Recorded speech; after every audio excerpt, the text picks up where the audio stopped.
need a high-end designer or a lot of money to get a luxe look. Be your own interior designer.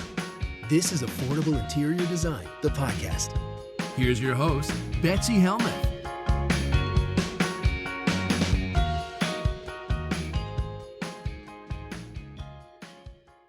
The first one comes all the way from Manitoba, Canada, from Andrea. Andrea writes, "Hi, Betsy. I've been enjoying your podcast since its inception.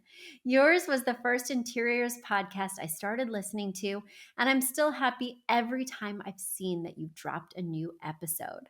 Thank you so much for making beautiful spaces accessible for everyone, no matter our budget.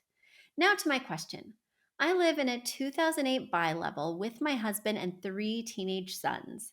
The interior architecture is contemporary and relatively plain. I would say that our style is clean, transitional. Is clean a feeling word? My individual inclination would be cozy Scandi, but there are 2 of us with opinions.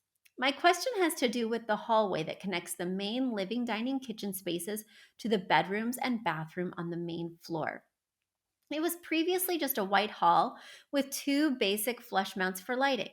At the beginning of the pandemic, I spontaneously painted the end wall blue, our red tread, and we added a small shelf at the top for display. In real life, the hallway isn't as long as it looks in pictures.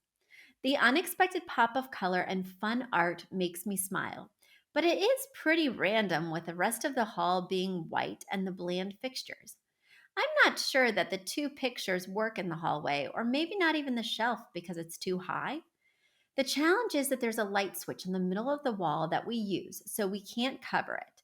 And we can't bring the shelf lower because it's resting on the top of door frames on the 2 sides of the bedrooms, and there's only about 4 inches between the end of the door opening and the wall.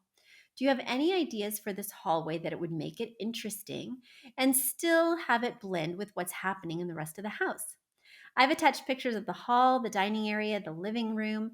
I've judiciously cropped so you can only see snippets of our family mess for context. Thank you so much." Well, with 3 teenage sons, I imagine you would have some mess. I have 2 tween age kids, and they make a mess. And thinking about adding a third to the mix is daunting. I'm already thinking about storage solutions, things that we don't currently need that I can foresee because I can just imagine the mess. So don't worry, guys. I can always overlook that. You're making memories happen, Andrea. All right, so let's look here. So yes, you have this random, well, to me it feels a little random, blue wall at the end of this hallway that is really basic. It's not very wide. It does have some pretty plain light fixtures. And so the blue to me does feel very out of place. It is quite strange to have that light switch right in the middle of the hall. I do agree that having it on that wall as you're looking down the hallway as something you use every day is just a real impediment to having something cooler there. I also don't always love a random shelf up high because of feng shui, because even though this isn't where anybody would walk because it's at the very end of the hallway, it makes it appear as though these things could fall. The shelf does seem to be fairly shallow. So it's just got me worried, right? And I would say that you could paint or wallpaper this entire hallway, but I'm really glad that you gave me the context of seeing the living room as well as the kitchen and the hallway because you can see that these areas really flow into each other. If the hallway was more separated with, say, an arch or something like that, I think it would be fun and playful to treat it differently with wallpaper or a different color, but you would do it throughout rather than what you have now, which is a quote unquote accident wall, right? You're thinking of it as an accent wall, but it looks more like an accident. It looks like you ran out of paint or just haven't gotten around to finishing the other 2 sides of the hallway. And I think if you continued it all the way down the hall, it would meet this living room kitchen area in a way that doesn't flow and just an arbitrary, this wall's blue, this wall's gray. And we would run into that same issue of it feeling like you ran out of paint. My suggestion would be, in order to give the end of the hall visual interest without having to move the light switch, that you would turn that entire wall, and it's not too big, it's probably less than 3 feet wide and about 8 feet high. You would turn that entire piece of wall into a gallery wall. So you'd have an organic configuration of pictures that would go from ceiling to floor and side to side, and it would not be symmetrical.